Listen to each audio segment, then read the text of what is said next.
Good morning, everybody. Good morning. The fireworks are still going on over on Kilsich channel. I don't know if you watched that. I got such a kick out of that. Wow, wow, wow. Surprised that Kilsey had Eddie back on again, but and then in my chat, Proud American says, "What do you think of the kid, Mitch?" And he used the word kid. What do you think of that kid, Mitch? Don't hold back. Tell us what you really think. And I will. I will as soon as I welcome everybody to Morning Coffee with Mitch. Yes, sir. Yes, sir. October the 1st, and let's get the most important act of the day. That would be drinking it, if you got it.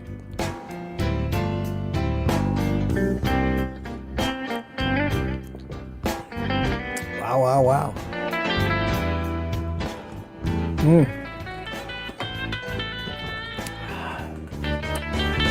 Do I look like I'm sitting in the dark here this morning? I didn't turn on my over the monitor lights, so let me try that. Ah, there I am. Hey, wake up. Good morning. Good morning. So what's going on over there? Let's see. We're still doing it. We're still doing it. Are we finished yet? That's good. Always better. Always better.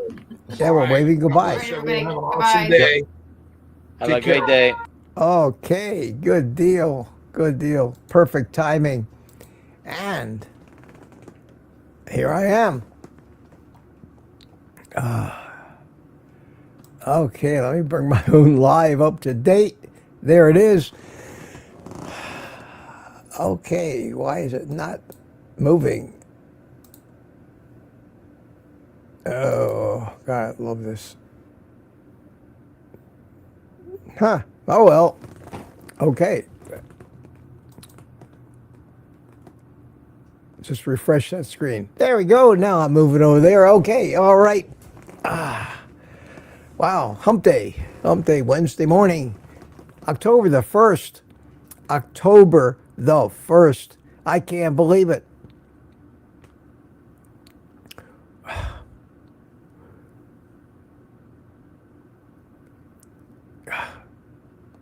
Pretty soon it's going to be cool outside. I think we had summer. I remember those months, but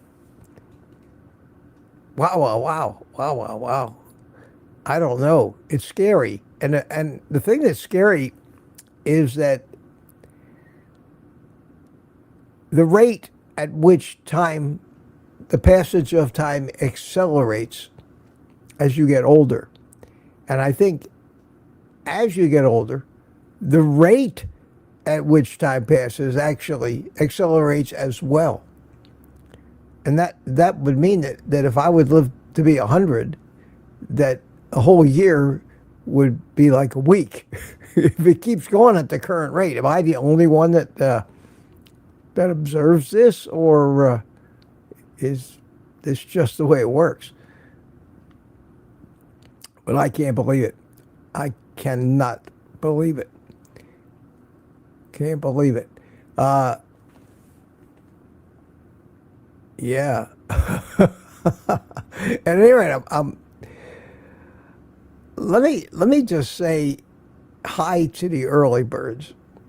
Let people give them a chance to get over here, and I'll make a few comments about my interpretation of what was going on between Kilts and the kid. And I think the one thing, no, I'll get to it in a minute. Let me do this first. Proud American was first thing First one in yesterday has said good morning at 6:56, about 7 p.m. when I created the live stream. And troublemaker Jerry in the middle of a forest. Dare I ask again, Beatles or Beach Boys? Yes, we will settle that. We will settle that today. But like everything else, if I was a betting man, I'd give it 50-50 odds. Pretty much along the lines of age, as in most things musical. Us older people listen to the music of the younger people. And like our parents said about us, those damn kids have lost their mind. Now, very few people view the Beach Boys as modern music, but there is some of that. But you talk about cultural differences. Wow. So we can talk about that a little bit. Mandy's here. Hi, Mandy. Peter says, see you tomorrow. Lady June always says, see you in the morning. Good morning, June in England. And Chris Swain, it's already afternoon over there, down under. Patty's Garden. Hi, Lee and fellow carnivores. I imagine there's somebody named Lee here, so hi, Lee. How are you? Can't sleep? 40-year-old registered nurse working nights for years. Sleep doesn't come easy in good times, let alone the times we are in now. See you in the morning. Okay, Patty, good to see you. And I can call you young lady, being in your 40s. Wow. Mike Shilley's here. Checked in at 4:21 a.m. Hi, Michael. How are you? Brian Dish. I checked in. Here it is. Proud American. Tell us what you really think of the kid Dr. Kiltz had on today. Don't hold back.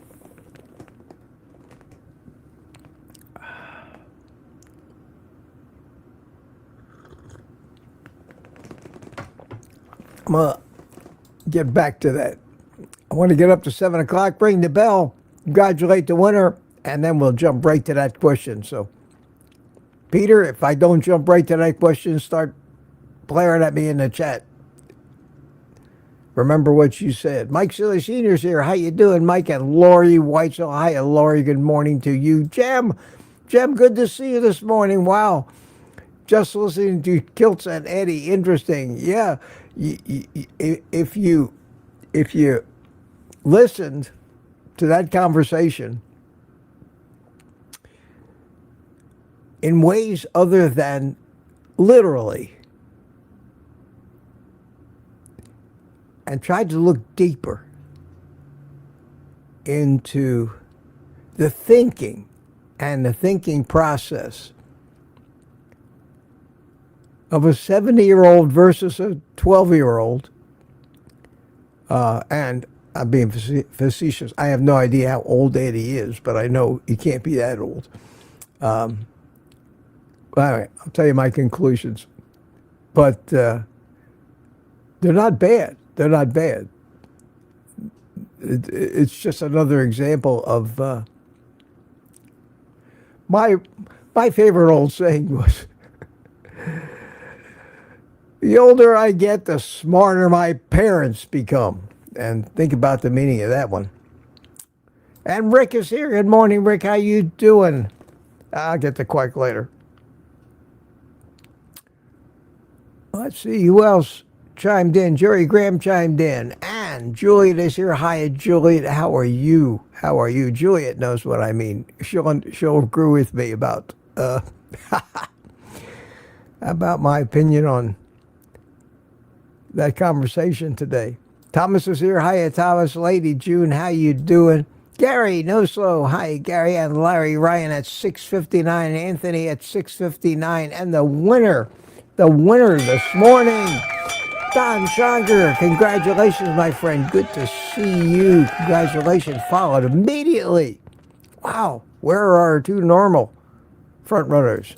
Francine, number 2 from, not in my heart, but number 2 from Montreal. Good to see you, Francine. How are you?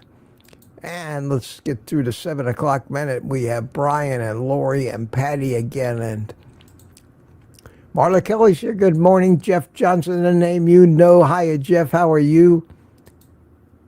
Deborah Jones, morning from Chesapeake, Virginia. Susan McDonald's here. How are you? How are you? And Larry Mudbone, good morning. Kilts made my brain hurt this morning.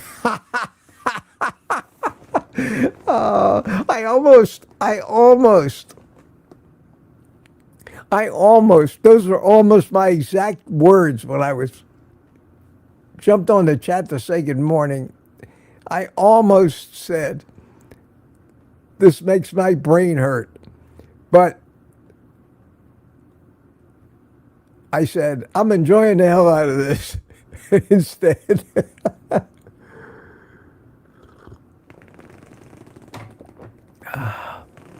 And I'll tell you why I enjoyed it so much. Rick, how you doing? You're back here this morning. And Lori, how are you? And Rick says, odd but entertaining kid. Yes, Rick. That's how I view you sometimes. An odd but entertaining kid. That's not a bad thing. That's not a bad thing. I'd rather be odd in this world. I don't want to be like everybody else. I think most of them are morons anymore. So being odd, I think, should be worn as a badge of courage. Being odd and a little too full of yourself, I think, just needs a little more ripening, a little mellowing, a little aging.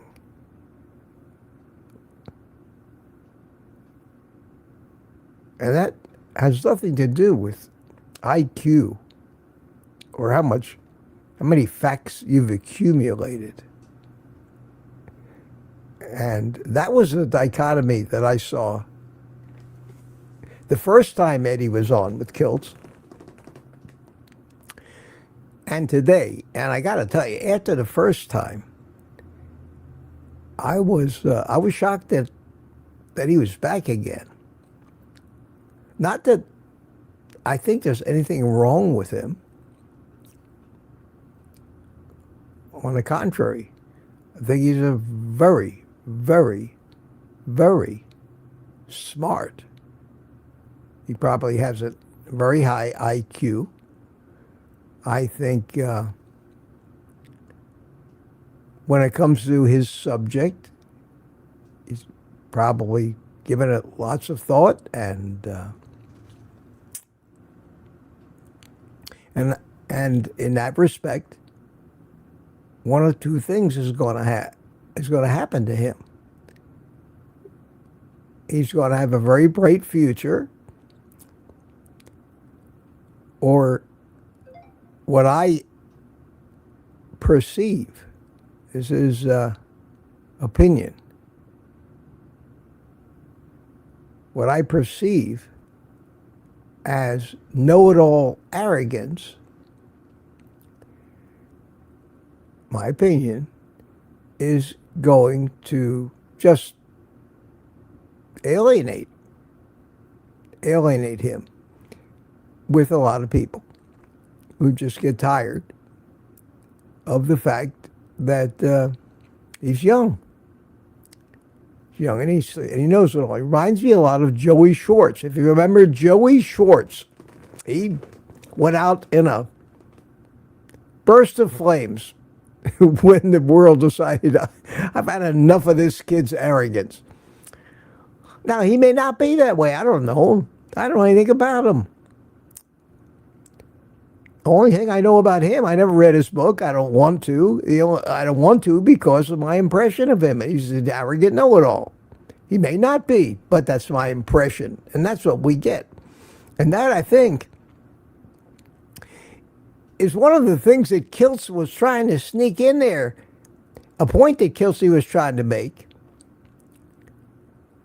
when they were talking about why science has so much bullshit in it.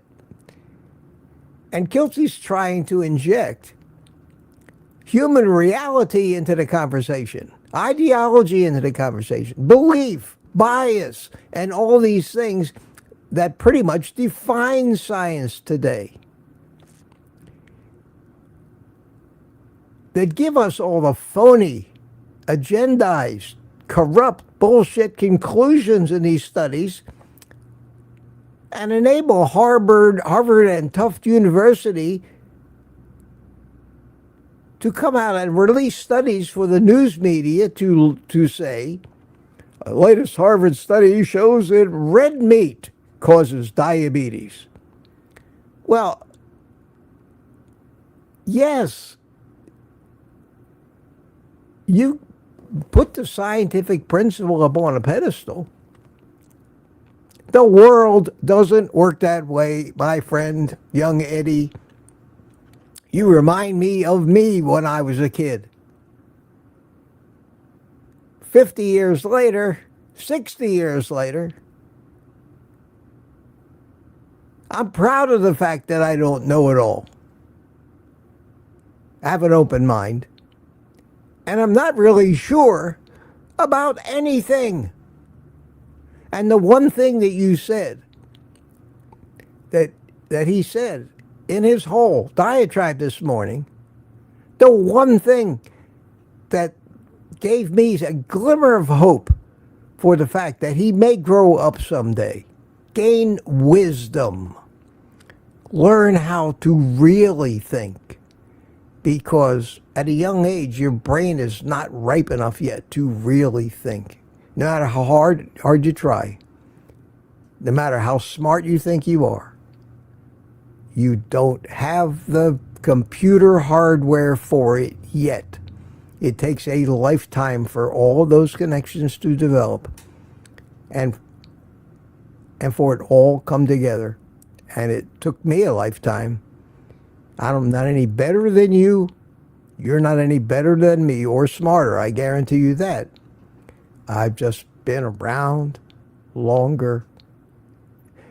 So my first thought was, this is not an even match. And it's not a contest to see who's smarter. This is not a Kiltsy versus Eddie contest to see who's smarter. It's not a debate where we need a winner declared. That's not the point.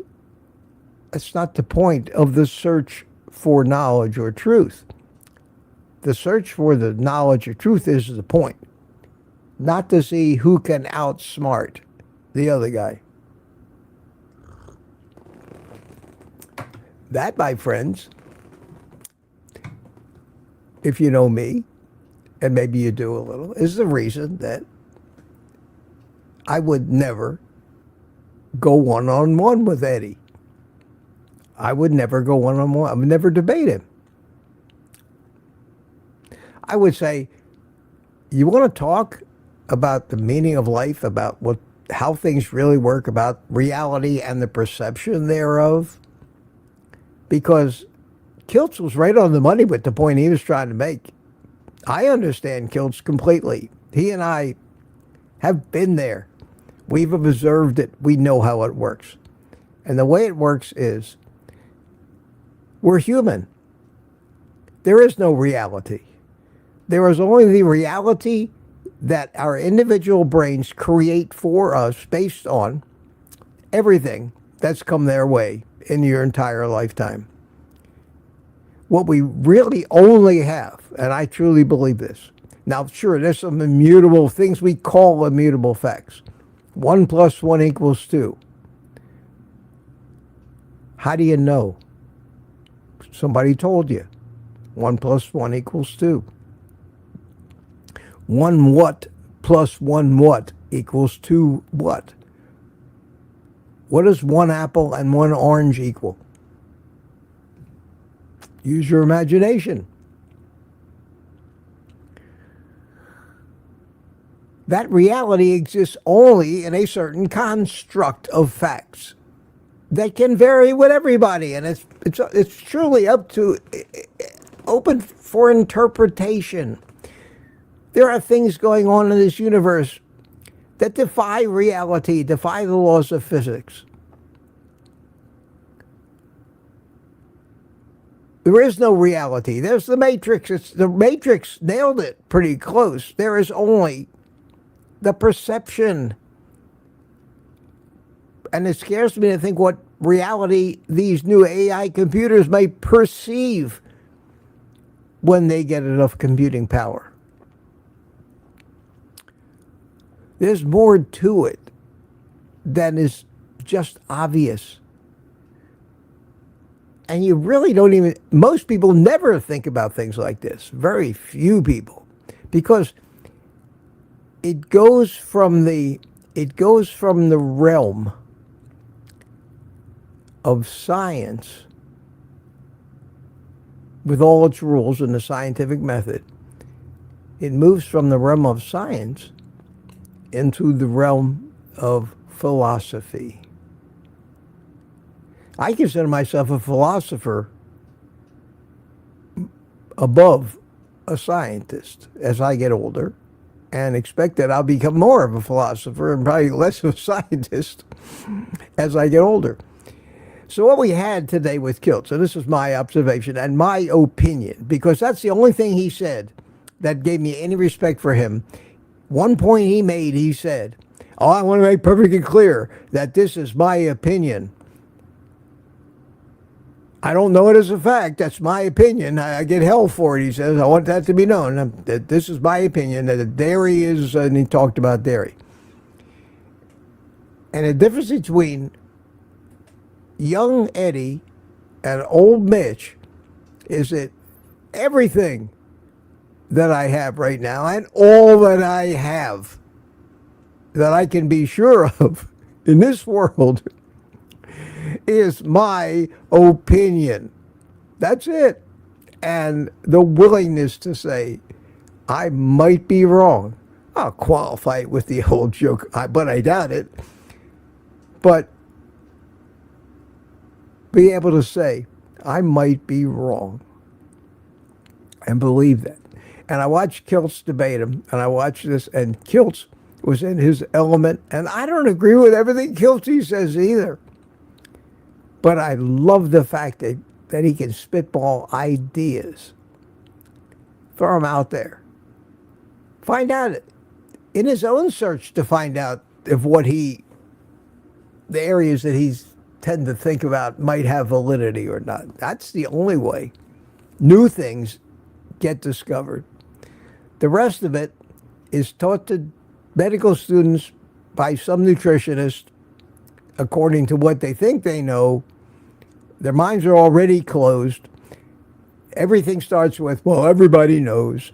And if that was the case, we would exterminate all the cows and everybody would plant soybeans in their backyard, because that's what they tell us to do. They've already got their minds made up. And the thing about real science is the only conclusions that you have are the ones that you have now, always subject to new information, new data, and change. So I enjoyed the conversation. I won't talk any more about it. I think that he's a sharp kid, smart as a whip. I think he knows what he thinks is a settled science about carnivore.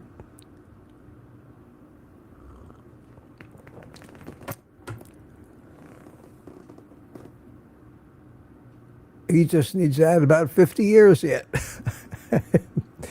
And that's why I get along so well with Kiltz, even though we disagree on many things and maybe some fundamentally very important things in life, like faith.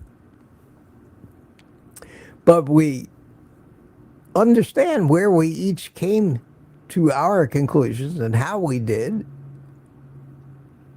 and certainly don't try to change each other's mind, because, as Kiltz said this morning, our minds are all we got, and every one of us is different, and very few of us will ever come to exactly the same conclusion. But we have to understand how the other person, with the same organic chemistry, came to a different conclusion than we came to. And allow for that. And get along.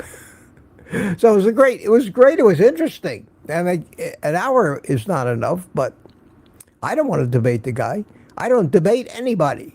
Have you ever seen me have a debate with anybody? Try to make a point. Try to change somebody's mind. Have you ever seen that? That's the most important lesson any human being will ever learn in their lifetime, is that respect the power of someone's ideology. You will never change their mind. You can only maybe throw things out there that start them thinking so that they can arrive at the change themselves, if indeed you are right and they're wrong. And I don't think there's any absolute about that. I think it's all just everybody's opinion and how gullible they are to buy into some fantasy, so that the people who aren't as nice as we are can extract money out of your pocket and have power over you. And develop a severe disdain for the medical system that we have. Okay, that was my opinion. That was a great question, though. Great question. That's why I don't do reaction videos. I don't trash people. I don't insult people. I have generic insults. I call people who are anonymous a moron. But I never mention their name. I don't go after anybody. Maybe they're right and I'm wrong. Who am I? Who am I to have that kind of arrogance? And arrogance is something that you grow out of. You're lucky. Many people never grow out of it. They become oligarchs and tyrants. They become George Soros.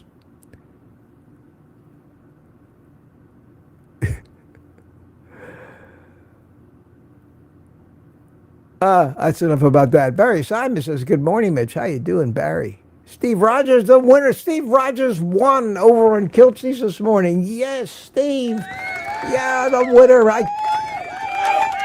God, man. Life-altering T-shirt. What did you win? What did you win? A cup. A Kilts cup. Oh, man, they're great. They're great. You'll like that. It's your lucky day. Main runners here. How you doing, Donna Ray and Louis?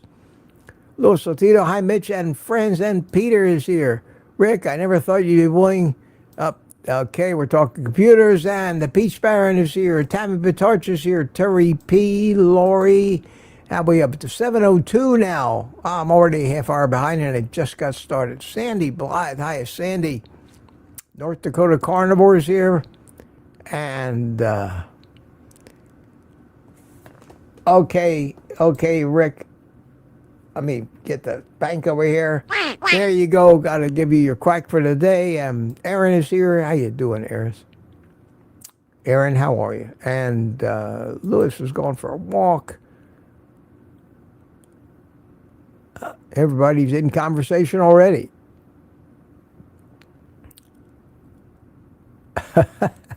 Jim, 3 a.m., huh? Oh, you caught Kilts this morning, too. That was wild, wasn't it? And Alia was here, just jumping in to say hi and hit the like button. I'd be 103 when I pass, so my husband can hit 100. You cradle robber, you cradle robber. Patty Bolden was here. How you doing, Patty? Good to see you. And Tuka's here. How are you? And that'll do it. Let's see. Put QQQ in the chat.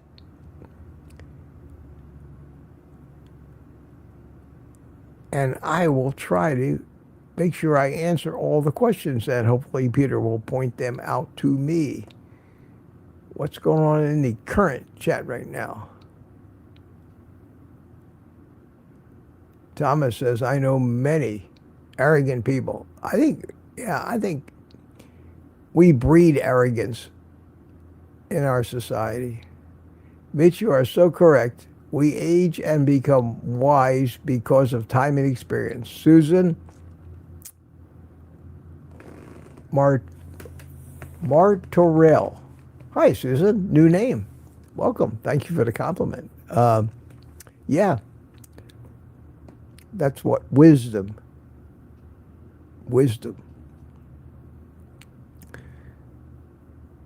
The whiz means wise, and the dom, it means the domain.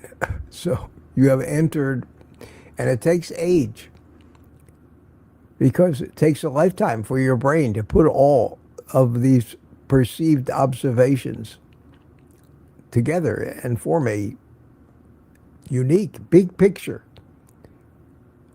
that you end up calling reality. And no two of us live in the same reality, that's for sure. But we certainly can agree on a lot of things. But we, for some reason, tend to gravitate towards focusing on the differences, don't we? Just look at the Congress of the United States. And speaking of the federal government,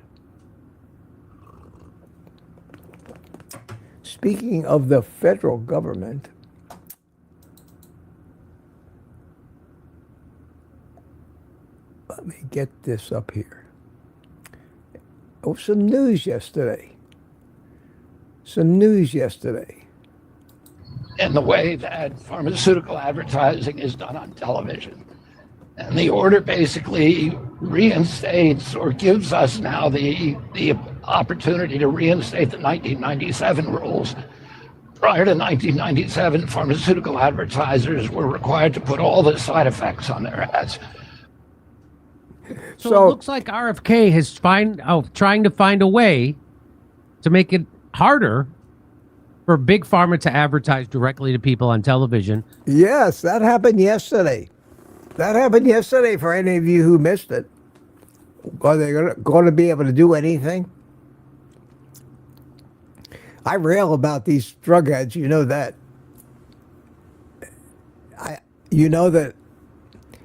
And I heard Jimmy Dore, I don't know if any of you ever watched Jimmy Dore, but I heard him in this little video say that anybody think pharmaceutical companies run ads on TV to sell drugs? I knew the answer to that. I've already talked about that many times. The answer is hell no.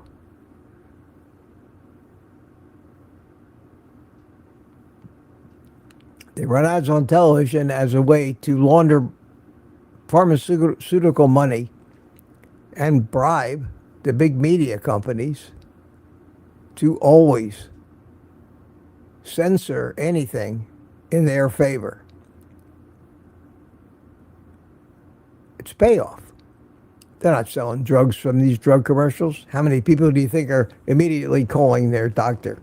They can't even get through to their doctor most of the time. Can you imagine calling up your doctor in the middle of the night, getting his answering service?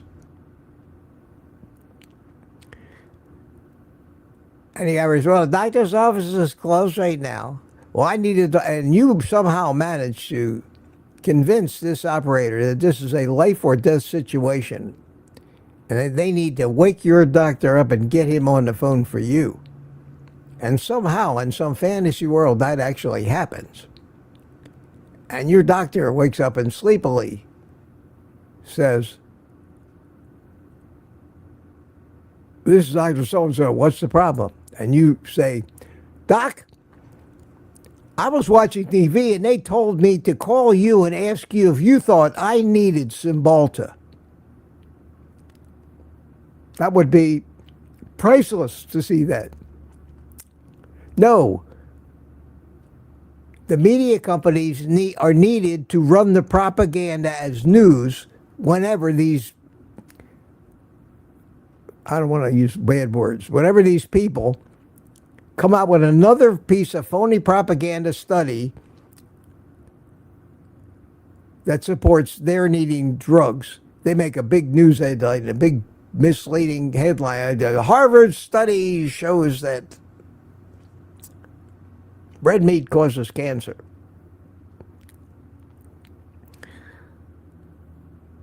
%70 or more of the revenue, ad revenue now, of all the big media companies come from the food and pharmaceutical companies. They own the message, they own the narrative, it's bought and paid for. And that's why they advertise drugs on TV. Because how else are they going to get the money? Now, what RFK wants to do is try to get rid of drug advertising, because there's only 2 countries in the world that allow pharmaceutical companies to advertise drugs on TV. Drugs aren't something that should be sold to somebody who doesn't know what they are. It's not a happy vacation. Why are they trying to sell us drugs? Isn't that the doctor's job?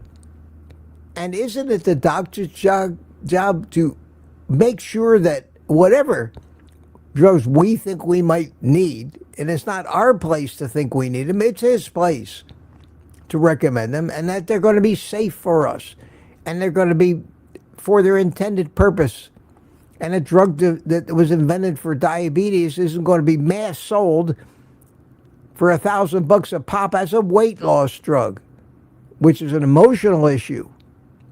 Diabetes is not an emotional issue, but your appearance, that is. Because it's better to look good than to feel good. We all know that.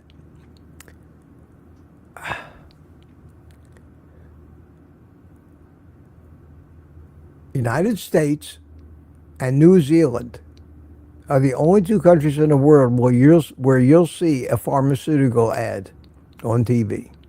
They've already outlawed ads showing people smoking cigarettes, drinking beer or whiskey. The lawyers, with all their power and money, managed to get their ads okayed so they can come on and tell you that so-and-so won the lottery, and if you have a car accident, we'll make a lottery winner out of you too, even if it wasn't your fault. Doesn't matter to us. If you're pathetic enough, pitiful enough, in a wheelchair, damaged enough, and we can pin it on somebody else, we'll get you millions of dollars. Because we care about you. And the bullshit goes on.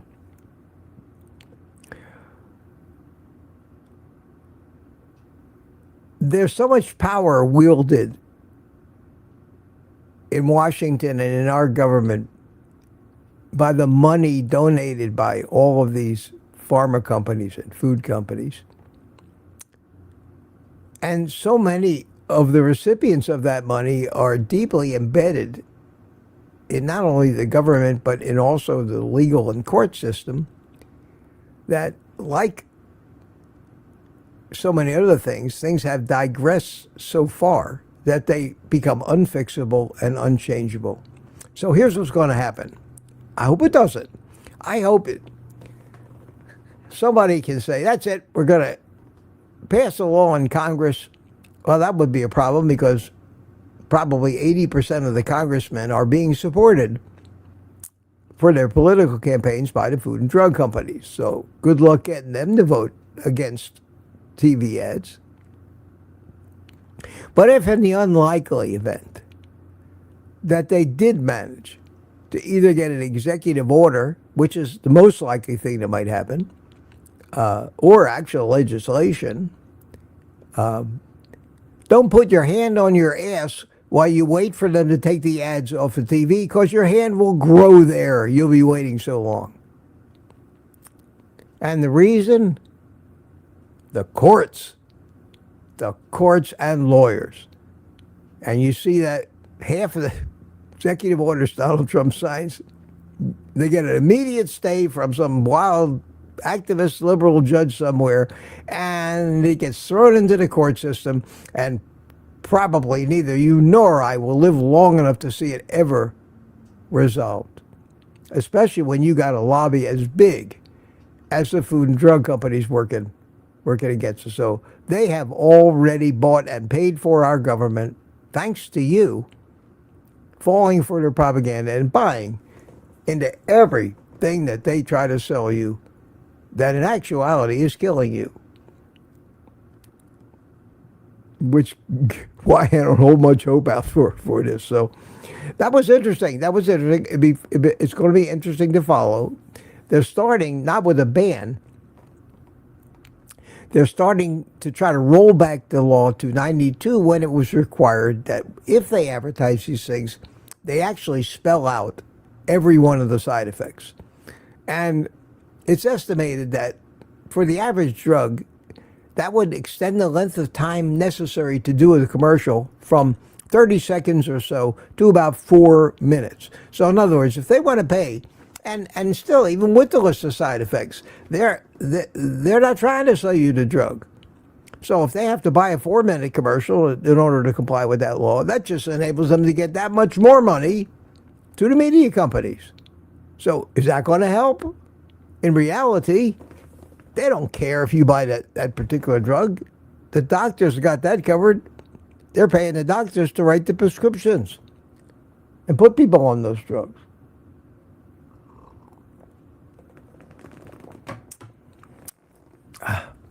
What a world.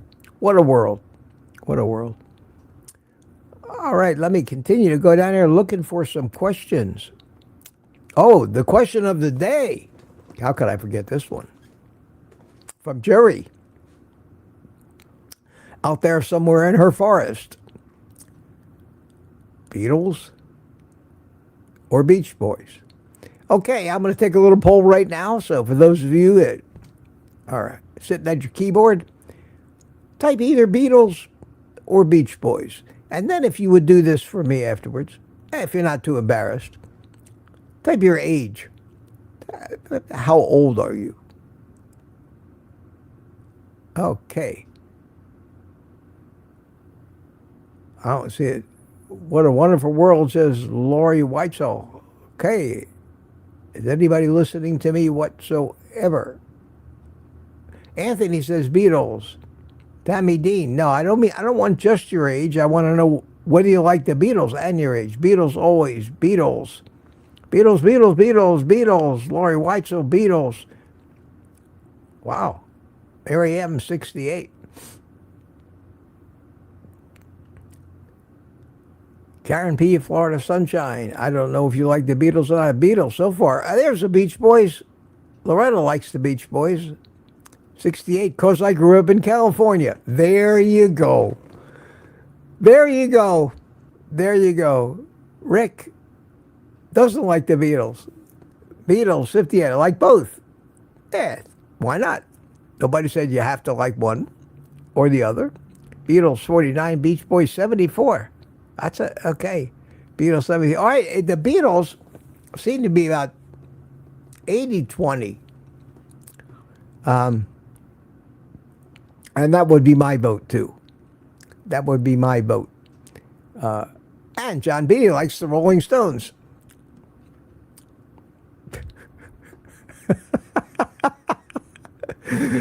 And Rick likes Herb Alpert. Rick, you would. Herb Alpert. Tijuana Brass is my favorite. My God.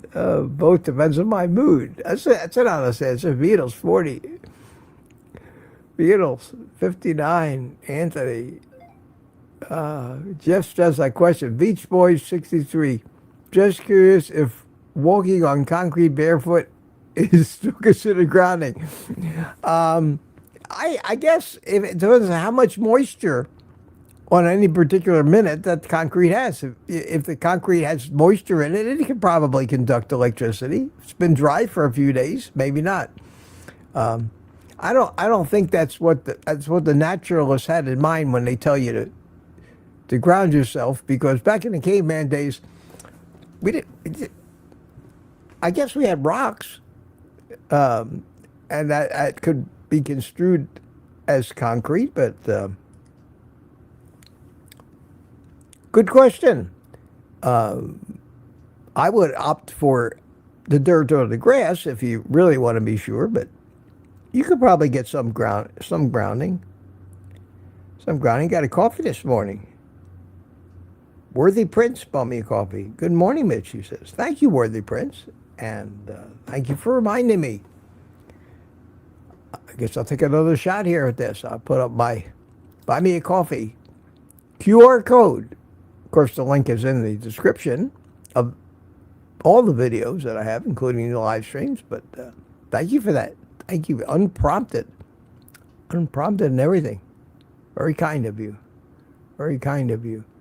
Concrete is definitely conductive, says HVAC1. And with a name like HVAC1, that must be somebody familiar with the building trades. HVAC means heating, ventilation, and air conditioning. For those who are not general contractors like me. Well, thank you all for playing. John Beatty likes the Three Stooges. Okay.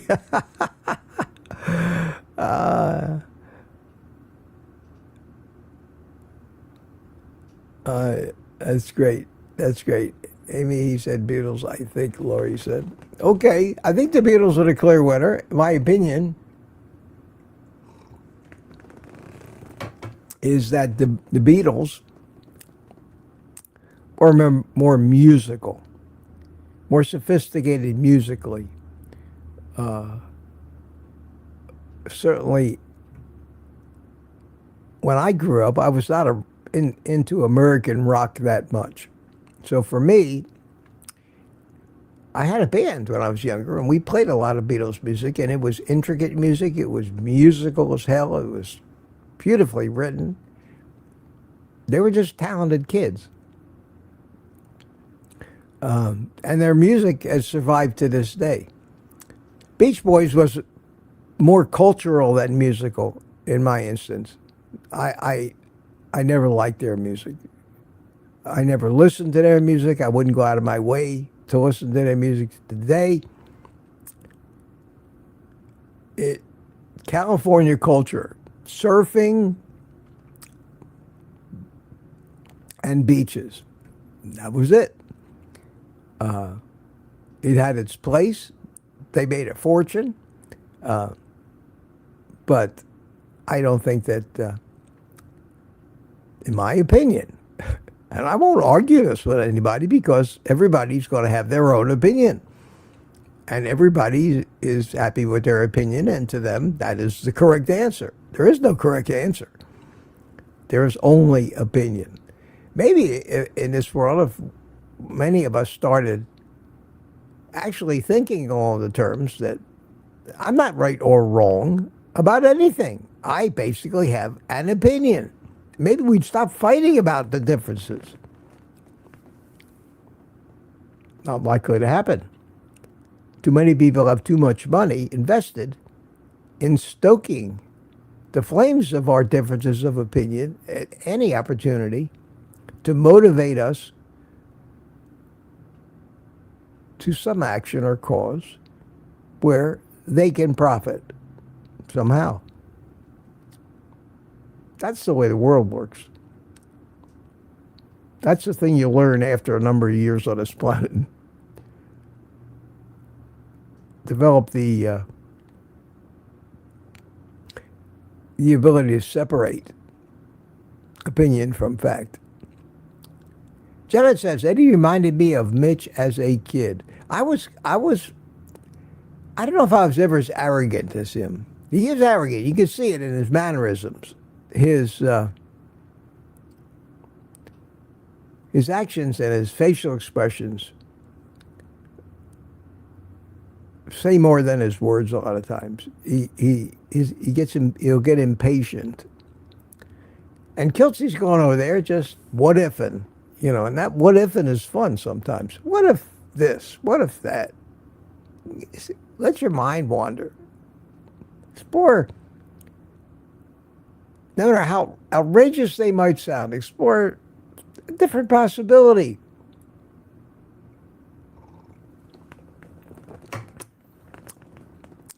And there's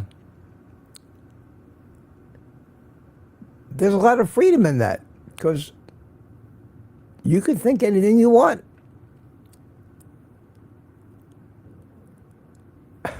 Aaron says, I'm too humble to think I'm very smart. Aaron, that's a very ironic statement. Very ironic statement, because it's the exact opposite in reality.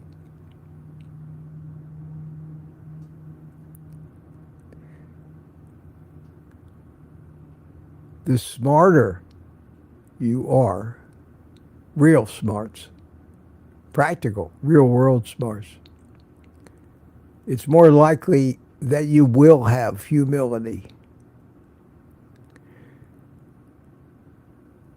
And there's a few sayings that I heard when I was a kid that stuck with me my whole life, and I've told you this one before. And I think it's something that everybody should put up on a doily on their wall in their house and take a look at it every day. Words to live by. I think it was my father who told me, but it may have been somewhere else that I saw, but I was young. I didn't understand it when I first saw it. And the saying goes, it's what you learn after you think you know it all that does you the most good. It's what you learn after you think you know it all that does you the most good. That about sums it up. So it requires self-honesty and humility, not only to understand it, but to actually open yourself up to that. So I think, Aaron, that you got it backwards. That the smartest people in the world are the most humble and certainly willing to admit whenever they get any inkling of evidence, that put their pride and ego aside and admit that maybe you were wrong about it and move forward with what you then think is more correct information. And that comes with age. You don't find too many 13-year-old philosophers. No. So you're probably smarter, a lot smarter than you think, young lady. And certainly on the right track. Kudos.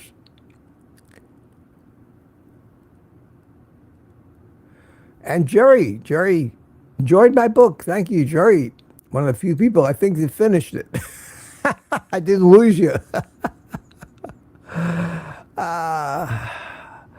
And here comes Rick with his cheery,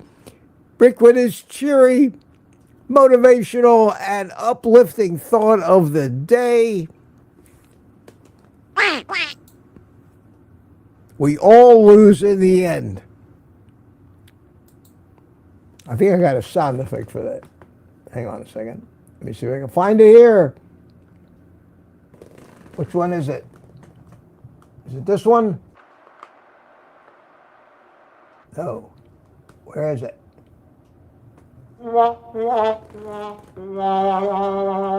There you go. Rick, cheer up, young man. It's not that bad. It's not that bad. And wow, 7:18. God, am I behind? It's almost 8 o'clock already. I can burn an hour faster than anybody in show business, I think. Thank you, Steve. Man, that's a great compliment, because I think Eddie's a smart kid. I think he's a smart kid. I like the kid. I like him.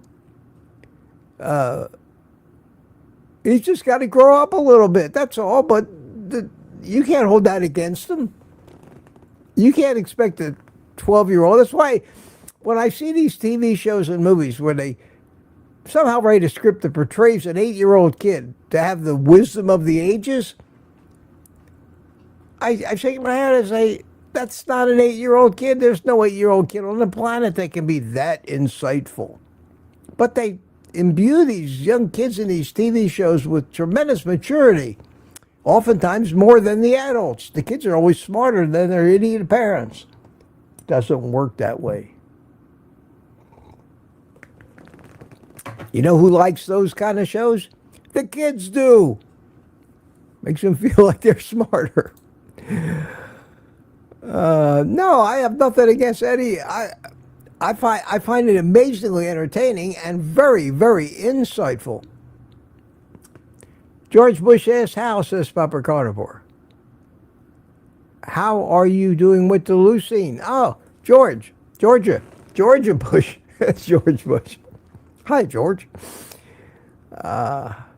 Georgia Bush, how are you doing with it? I'm still taking it. I think it's doing me some good. I take it. I skip a day every once in a while. I read somewhere, I think, you need to take a little break from it every once in a while. I don't take that much of it. It's not something that I'm probably already getting enough of it in my food. I just like that little hack about taking it first thing in the morning with the caffeine. Whether that actually makes much difference or not, how do we know? How do we know? Can we really detect the little nuances and the difference in the energy levels and the way we feel? And attribute them to any one thing that we did or didn't do, or maybe you got a cold coming on today, and that's why you feel. It's so hard to accurately pinpoint the, without a doubt, root cause of anything. And you have to kind of do things over periods of time and view the results in long strokes.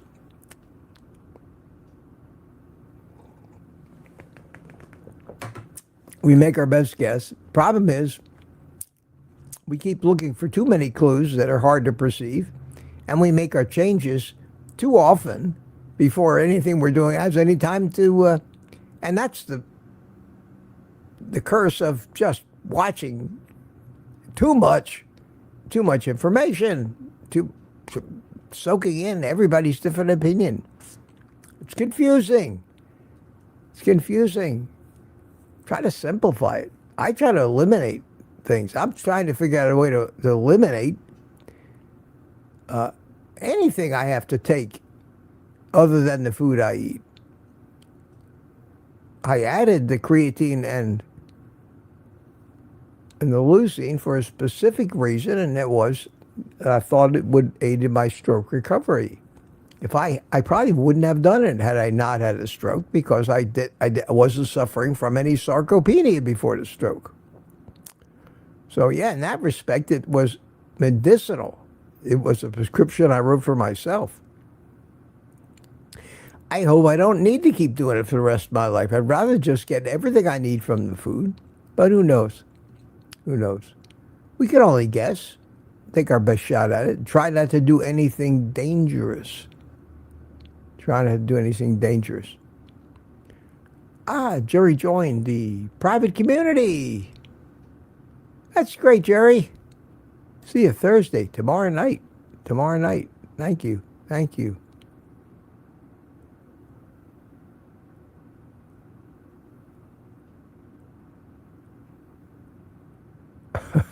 Steve Rogers says, I'm connected to the Mitch Information Matrix. Thank you, Steve.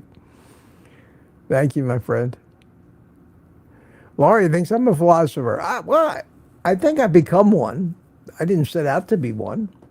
I don't read philosophers. I don't read anybody.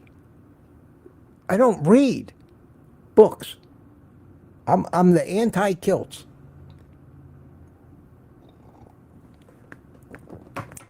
I don't want to know what people think.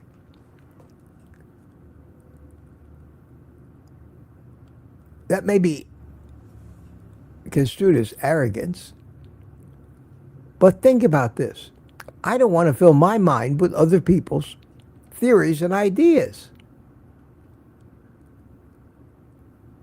Because we're all easily swayed. We'll hear things that make sense. I certainly consume a lot of opinion in the course of a day, mostly from YouTube or the internet. The first thing you have to do is you have to get out your reality filter, tune it up, and run everything that you see or hear through your own reality filter and compare it to everything you've learned in the past. That may say, well, that can't be, that's bullshit, or, oh, that's something I hadn't thought of. But you need to consume things. You need to consume information. And reading is one way to do it, but all the great books and the great philosophers, religious books, were written at a time where we didn't know everything we know now, and all of the theories, opinions, and thoughts, and science even, expressed in all of those books, probably has been disproven by this point in time by our current science, especially the science of genetics and things like the ability to date accurately the age of certain fossils and things like that. So why would I want to read something or opinions or ideas or people declaring these things are facts when their facts were based on superstition and ignorance, when we've got more now? So you got to have a reality filter to make sure that you're not buying into some new information with an agenda behind it. So that's where the critical thinking comes in, and the experience. I don't read. I read occasionally. I read some fiction just as a vacation, mental vacation. But to read philosophy, I don't care what these old guys thought. Maybe they have discovered the secret of the universe. I don't want to know. I want to discover my own version of it, because then it belongs to me. And then when I say it, I don't have to always say, well, I read in this book, I read in that book. I don't even want to have to remember the names of all of these authors. And I don't. That's not important to me. I don't want to live someone else's vision of reality. I want to have my own. And that makes me kind of a philosopher, but I have my own philosophy. And I'm proud of that, and people may agree or disagree with it, but I can truly say none of it is plagiarized. None of it is plagiarized. And I'm sure it might be very fascinating, and I'm sure I may agree with many of the older philosophers about so many things, because there are things that are pretty constant in this world. The difference between good and evil is certainly easily definable.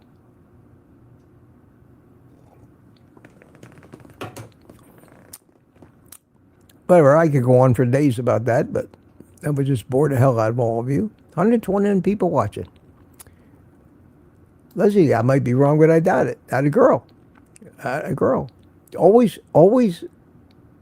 never be so arrogant that you would die on any given hill over a single idea and your conviction that I'm absolutely right and you're absolutely wrong. That's arrogance. You may have been right. You may be right. But I wouldn't die on that hill. That's for sure. Questions. If I missed any, I'm looking. Peter, Gem, who knows? He says, and Michael Prager. Hi, Michael. How you doing? Got back from the weight room?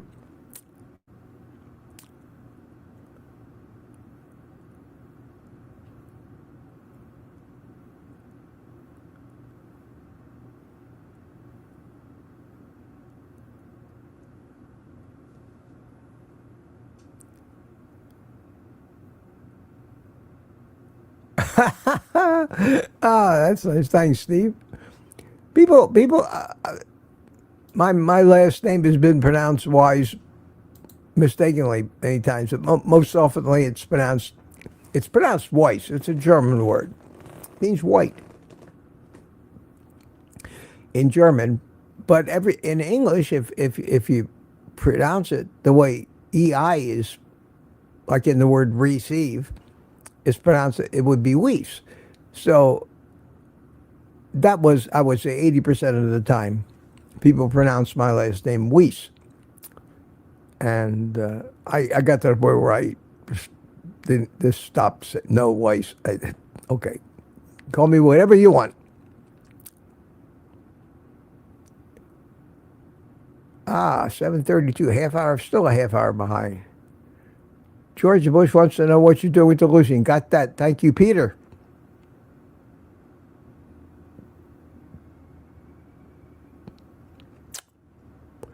And the Peace Baron says, does shutdown mean we have to pay taxes during this time?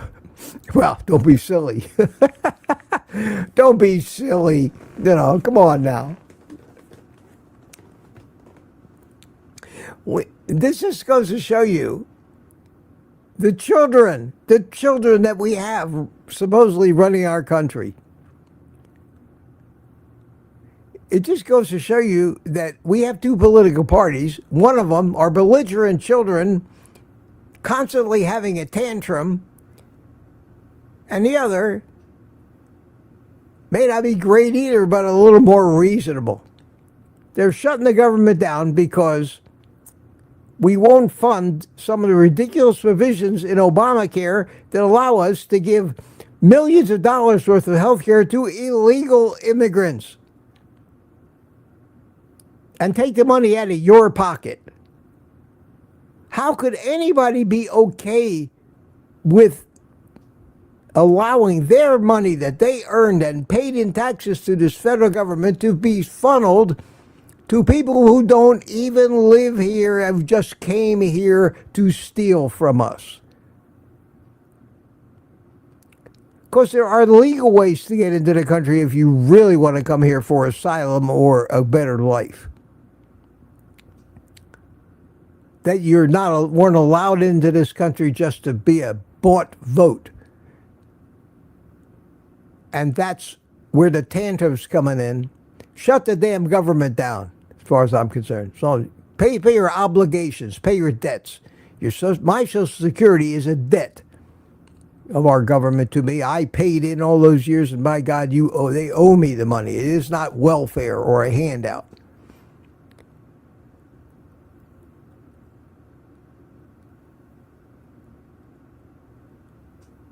When the shit hits the fan and people start getting laid off without pay, furloughed, somehow pressure is put on all these moron children. And by that I mean predominantly one half of the Congress over the other, that always creates these problems and causes this trouble. And wants to give us everything we have away and ruin it, or bring crime. Oh God, get me started on politics. It's maddening. The hell with them. Let it happen. Let it happen. Lay them all off. Shut it all down. Maybe we'd like it better that way. Maybe we could actually do something that might be considered somewhat illegal now and take our country back from these people that want to give it away. Anyway, little political passion there. But yeah, we still have to pay our taxes.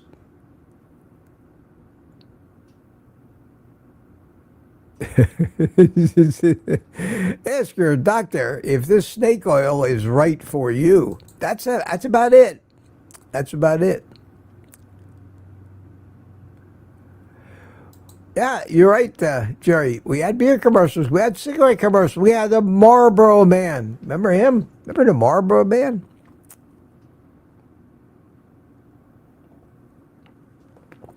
We had Joe Camel.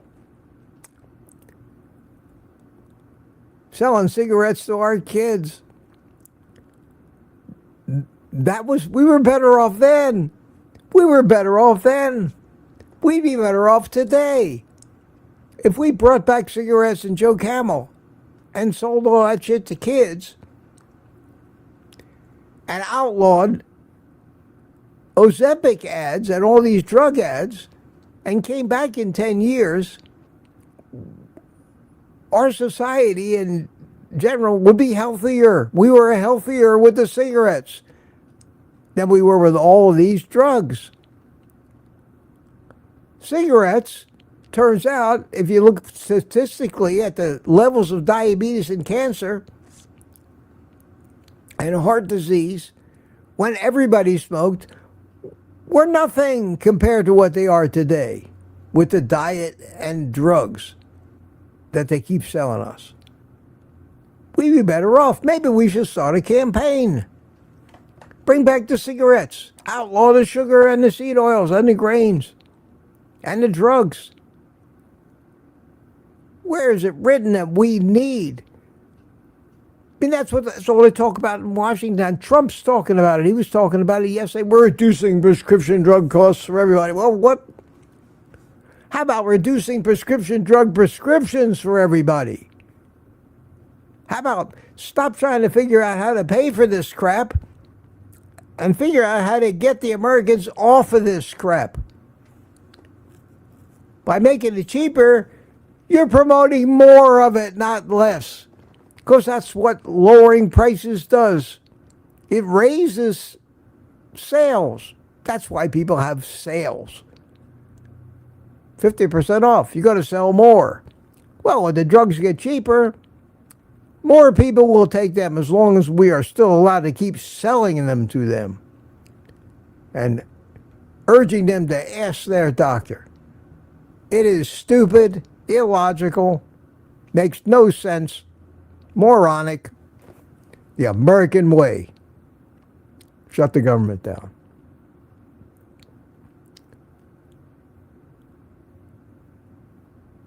Ugh.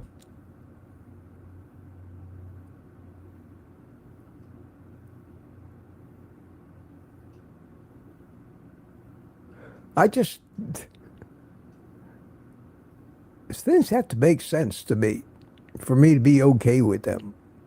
And I don't know why I even care anymore. Why do I care? Nobody's coming to help me or save me.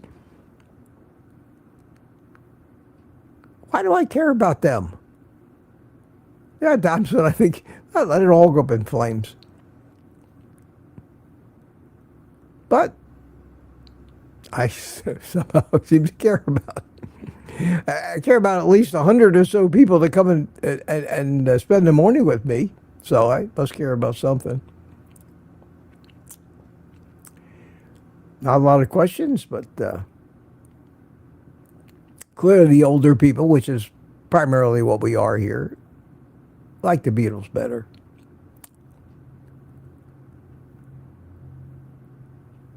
There's a concrete barefoot question. All right. It's 8:15. Question, AP. Hey, Mitch, why are so many influencers and carnivores changing to keto? Are they getting worried?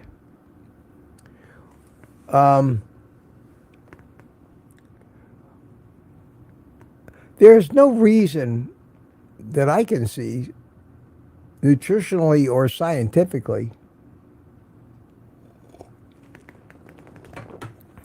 why there may be anything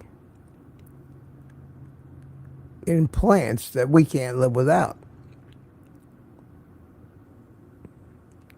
Unless we're addicted and we can't live without the sugar. And again, this is just a thought, because it's not something I thought about, because it's been going on for quite a while. People are always looking for excuses to add sugar back in their diet. Even if they want to justify it by saying this is a healthy sugar. It's healthy sugar. It's all natural. It's not grains or stuff like that. It's fruit, honey,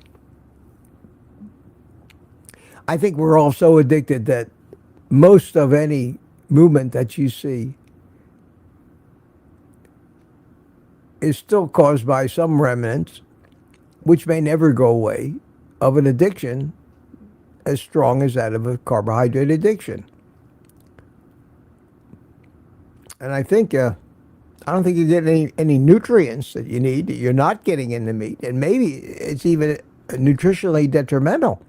It may be that if you ate the equivalent weight of red meat, say, to that watermelon you just downed,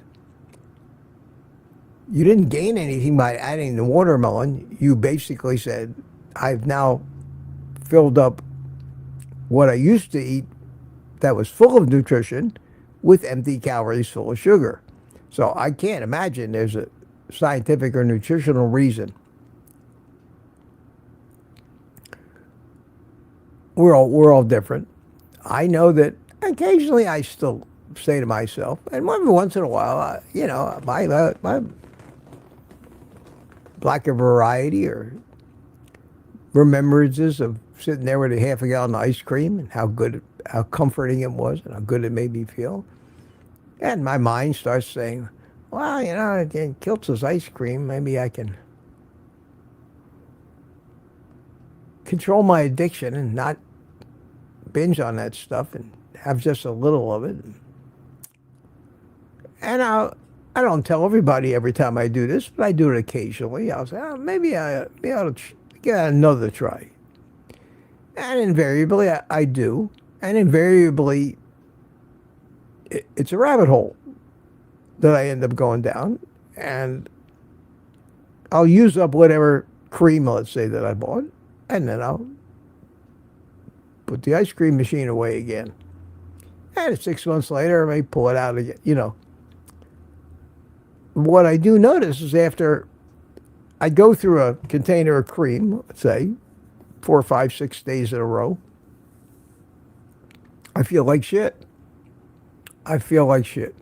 Oh, it's good. And I can keep eating. The good news is I have to freeze it a batch at a time. So otherwise, if I had more than one batch in the freezer, I'd be going back and getting the rest of it. I'm addicted to it. And I'm not making it with sugar either. It's just cream, eggs, maybe a tablespoon of allulose, and a little bit of vanilla extract. Not very much sugar. Most of the calories are fat, but it is still dairy, and dairy causes me to hurt.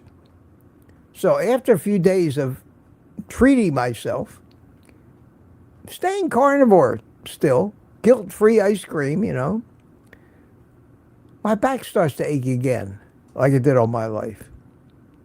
My energy starts to wane. And it's noticeable.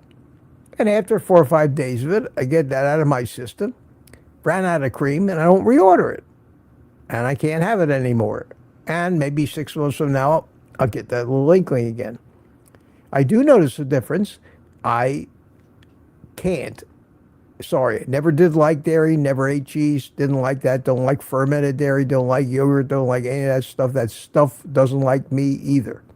Makes me feel like shit. Carnivore makes me feel like $1 million. Can I live without the ice cream? Hell yes. I enjoy my food. I enjoy my bacon and eggs. I enjoy my burgers and my steaks. Last night for dinner, I had salmon. I pan-fried in butter some of the frozen sockeyed wild-caught salmon fillets from Sam's. They were just delicious. I had bacon and eggs for lunch. I don't know what I'll eat yet today. We'll see what I feel like when the time comes around 11 or 12. So why are so many influencers changing? Could be a lot of reasons. I think it's primarily, if it's them, it's addiction. Another likely cause is to broaden their audience and get more views on YouTube and make more money. Because how many of us on YouTube are motivated solely by that? And if the carnivore only, strict carnivore audience as evident by the number of views that we really strict carnivores get, except for maybe the big ones. You got to open it up. And when you open up your carnivore audience to a keto audience, there's 10 times, 20 times, 100 times as many low-carb people as there are carnivore people. We're viewed as the extreme. If you want to fail on YouTube, focus on only carnivore and talk people out of keto. I can tell you, it's a great way to mediocrity on YouTube. So that might be a factor as well. There's a reason Ken Berry's got 3 million plus subscribers. Even though he says he's a carnivore, he's got Nasha. And they got recipes. And they truly embrace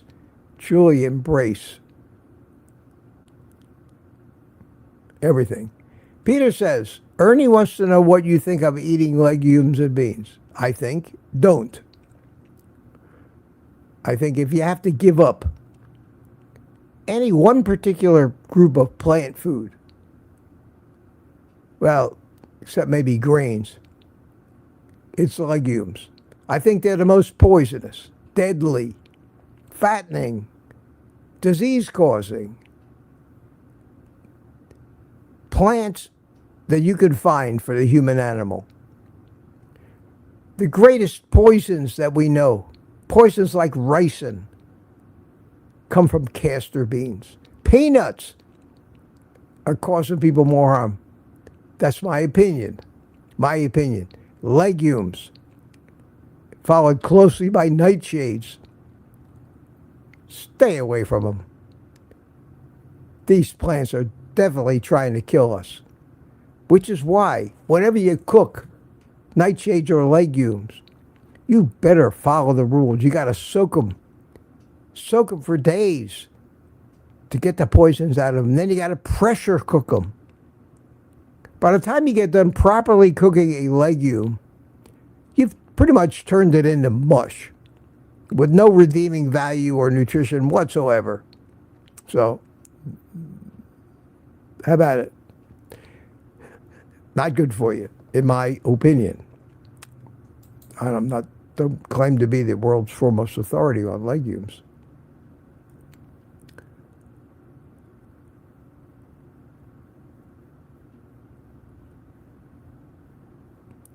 All right. I'm trying to get down to the bottom of the chat here. 750. Ah, God. How's the creatine been working for you? Got that question. Got to go fast. Got to go fast. Must I be here all day? Thanks everybody for watching and hanging in there with me. Karen P. learned a lot from Ed Goeke and was surprised by the young man's knowledge. I got no sense that he was arrogant. Well, you made my point exactly. Each one of us perceives reality in different ways. I think his body language exuded arrogance, but again, that's just my perception.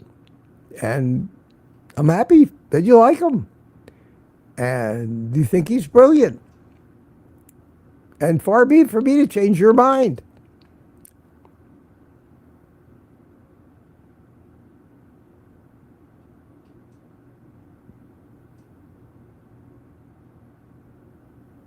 Everybody asks me about the creatine. Wow. Yeah, it's doing okay. It's doing okay. I'm still got, still got my little muscle going on here. So, is that why you asked me, girls? You just want to see my? Come on. Just ask. That's the last thing I want to be doing now is showing off my poor old body. Been ravaged by the stroke. Coming back though, again, little by little. Hope I live long enough for it to come back, but what are you going to do? That's life. I keep saying, whatever you got, try to make the best of it. That's all you can do. The alternative isn't pretty. And none of us are getting out of here alive, and none of us are getting out of here unless we get killed at 20 years old with the bodies and the physical attributes we started with. Some of us who do get on the right path manage to improve them a tremendous amount over the course of our life, but eventually the destination is the same. Michael Prager says, went to the cardiologist and they freaked out about my LDL. My blood pressure was skyrocketing, so I let him put me on lisinopril. Oh, Michael, that lisinopril, and I speak from personal experience, has a very nasty side effect, a dry cough. Watch out for that. It's very common. Just a dry cough that you never had before.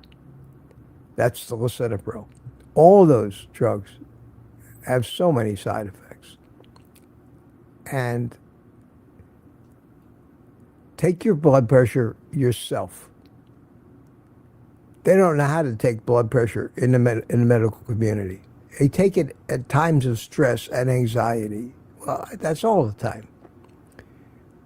They keep lowering what they consider normal so they can get more people on drugs.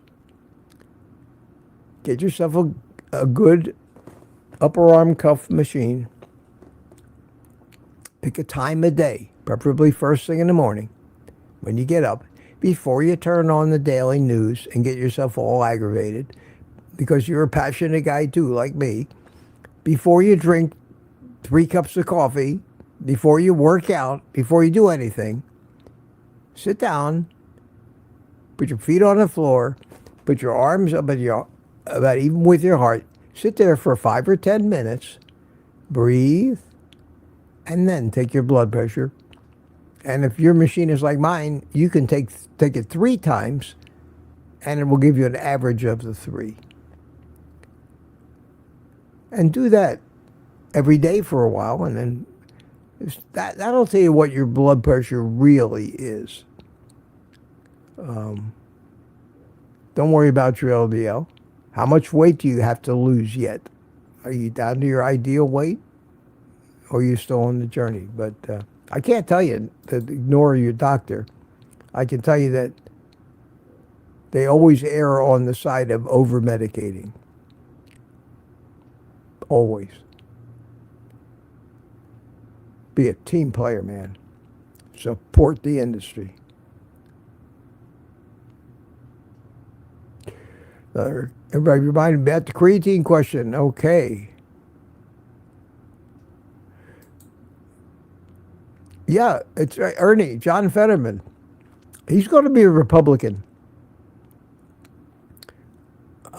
Mark my words. He's going to switch parties. He's going to be one of the ones that probably does, if any will. I used to think that guy was an idiot. I'm beginning to think he's the smartest Democrat in Washington. He had a stroke, and a lot of people took his physical impairment from the stroke recovering as being a moron. Not so.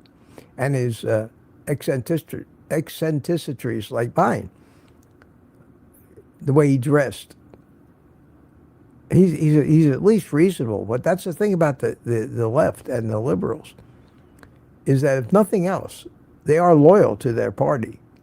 Doesn't matter right, wrong, or otherwise. The party bosses say, vote this way. You vote this way. And the Democrats always seem to go in lockstep with the silliest of agendas, the most destructive thing for this country. And they're ruining this country. I don't care what anybody says. And it's so obvious. And I come from a family of old school Democrats. And what we have today are radical America haters. It's a shame. It's a shame. They don't even know why everything they do is out of hatred. It's just out of hatred. I don't care whether it's right, wrong, or otherwise. If you think this, I'm voting against it because I hate you and I hate this country. we're in trouble, folks. We're in serious trouble, and I don't see it. I don't see it getting any better.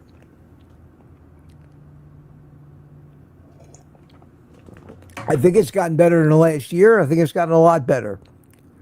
But the divisiveness has also tripled in the past year. The radical behavior, the violence, the shootings. Who's doing all of that?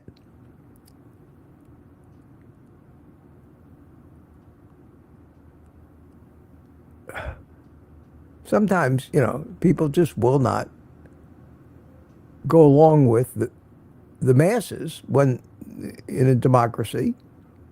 They just going to have it their way. If you won't vote for it, then we're going to take it and kill you in the process. It's terrible.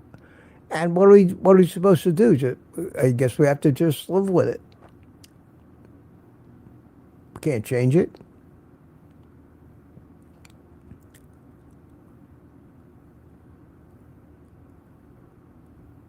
I shouldn't be doing political commentary. Laurie Webster says, I'll save you, Mitch. Thank you, Laurie. I know I can count on you. Well, it's 8:30, folks. Quick run down here and see if any QQQs pop out. I think it's a little too late for that anyway. Here's a legume question. Got that one. And Peter tells people to remember to put QQQ in front of questions. Yes, not a bad idea.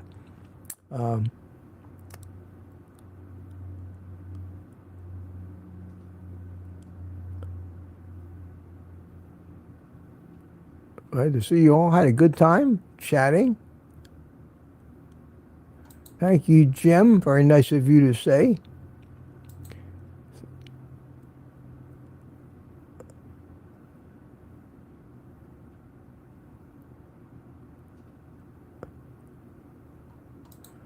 And if your blood pressure is 145/90, Michael, and that was at the doctor's office or at a other than optimal setting and time, then you don't have a problem, in my opinion.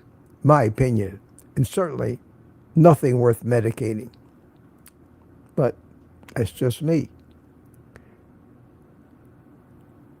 And how dare I contradict the opinion of an eminent, highly educated, white-coated and stethoscoped member of the medical community.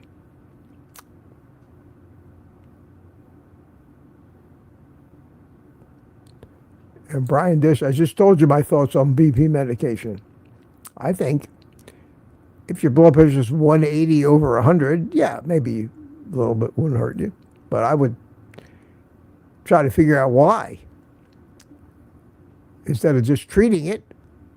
And Carnivore seems to really do a great job at lowering blood pressure.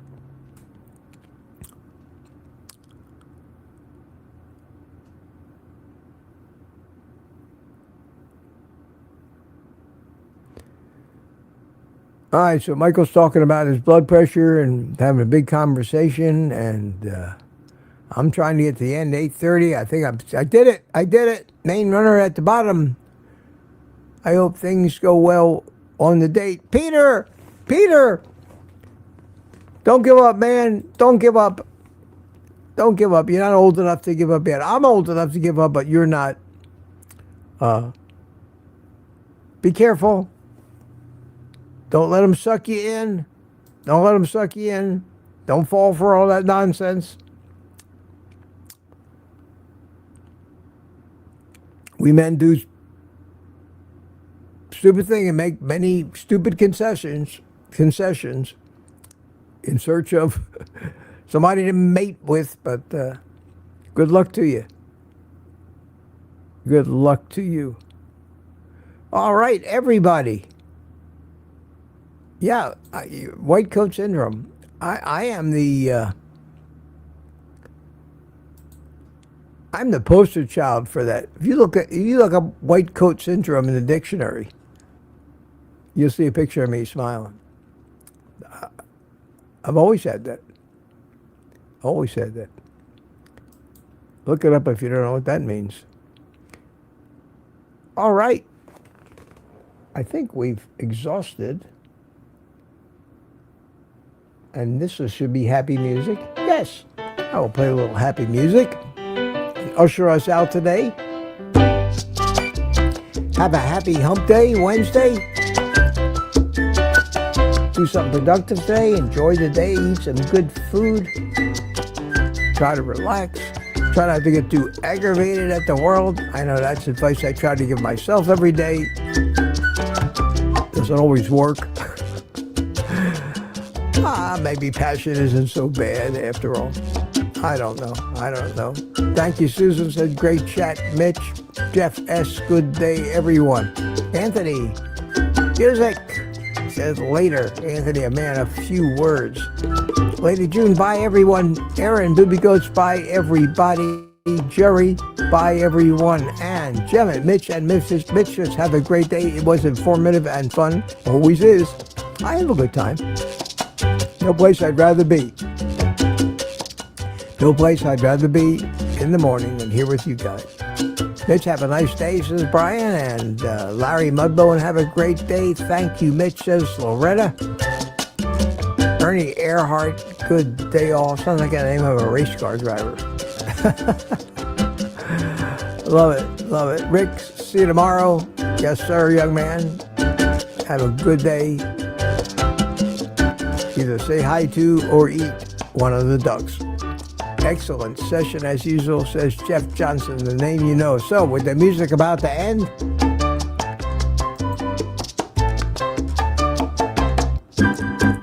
right on time, take the rest of the day off. See you tomorrow and eat meat.